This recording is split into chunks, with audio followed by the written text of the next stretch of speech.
First reading. A reading from the Book of Wisdom, chapter 12, verses 13 and 16 to 19. For there is no God other than you, who cares for everyone, to whom you have to prove that your sentences have been just. For your strength is the basis of your saving justice, and your sovereignty over all makes you lenient to all. You show your strength when people will not believe in your absolute power, and you confound any insolence in those who do know it. But you, controlling your strength, are mild in judgment, and governs us with great lenience. For you have only to will, and your power is there. By acting thus, you have taught your people that the upright must be kindly to his fellows, and you have given your children the good hope that after sins you will grant repentance. This is the word of Lord.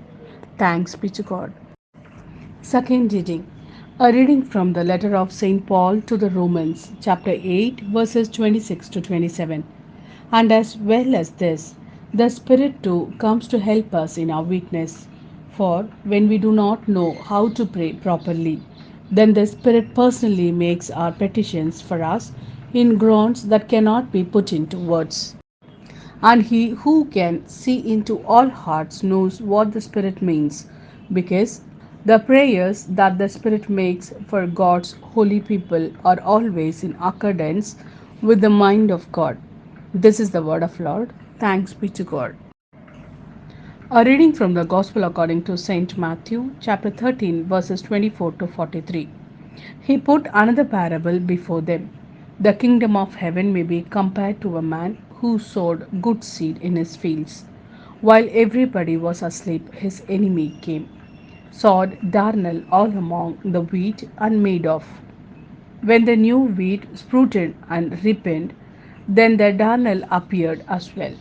The owner's laborers went to him and said, Sir, was it not good seed that you sowed in your field? If so, where does the darnel come from? He said to them, Some enemy has done this. And the laborers said, Do you want us to go and weed it out? But he said no, because when you weed out the darnel, you might pull up the wheat with it. Let them both grow till the harvest. And at harvest time I shall say to the reapers, First collect the darnel and tie it in bundles to be burnt. Then gather the wheat into my barn. He put another parable before them. The kingdom of heaven is like a mustard seed, which a man took and sowed in his field. It is the smallest of all the seeds, but when it has grown, it is the biggest of shrubs and becomes a tree, so that the birds of the air can come and shelter in its branches.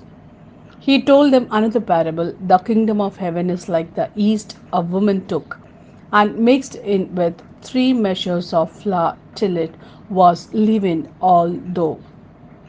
In all this, Jesus spoke to the crowds in parables. Indeed, he would never speak to them except in parables. This was to fulfill what was spoken by the prophet. I will speak to you in parables, unfold what has been hidden since the foundation of the world. Then, leaving the crowds, he went to the house, and his disciples came to him and said, Explain to us the parable about the darnel in the field. He said in reply, The sower of the good seed is the Son of Man. The field is the world. The good seed is the subjects of the kingdom. The darnel, the subjects of the evil one. The enemy who sowed it, the devil. The harvest is the end of the world. The reapers are the angels. Well then, just as the darnel is gathered up and burnt in the fire, so it will be at the end of time. The Son of Man will send his angels, and they will gather out of his kingdom all causes of falling and all who do evil, and throw them into the blazing furnace, where there will be weeping and grinding of teeth. Then the upright will shine like the sun in the kingdom of their Father. Anyone who has ears should listen. This is the word of Lord. Thanks be to God.